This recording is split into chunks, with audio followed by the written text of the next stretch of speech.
হাসিনা গেল, ইউনূস আসলো, মোহাম্মদ ইউনূস গেল, তারেক আসলো, তারেকও যায় অবস্থা। তারপরও আমি আসতে পারলাম না।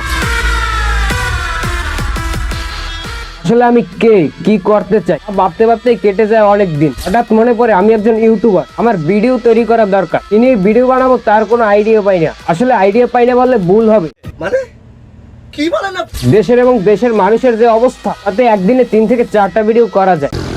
তো চিন্তা করছি এসব কিছু মিক্সিং টিক্সিং করে ডেলি না হলেও সপ্তাহে একটা ভিডিও দেবো। মিথ্যা কথা, আমি বিশ্বাস করি না। হোয়াটসঅ্যাপ শালাশালি, this is Rakibul Islam Ziatar. Welcome my YouTube channel আর ফেসবুক পেজ। না, বাংলাদেশে থাকি তাই বাংলা কথা বলি, বেশি বললে খাওয়া লাগে জারি। কিন্তু আমি চুপ থাকি, কিন্তু এখন আর চুপ না, রোস্টিং হবে, অন্যায়ের বিরুদ্ধে প্রতিবাদ হবে। আজ যাচ্ছি তবে যাচ্ছি না, ফিরছি নতুন কোনো ভিডিও নিয়ে। তো ভিডিওতে লাইক না দিলেও ভিডিওটা শেয়ার করে দাও। So bye bye. কোথায় যাচ্ছে, চুম্মা এখনো বাকি।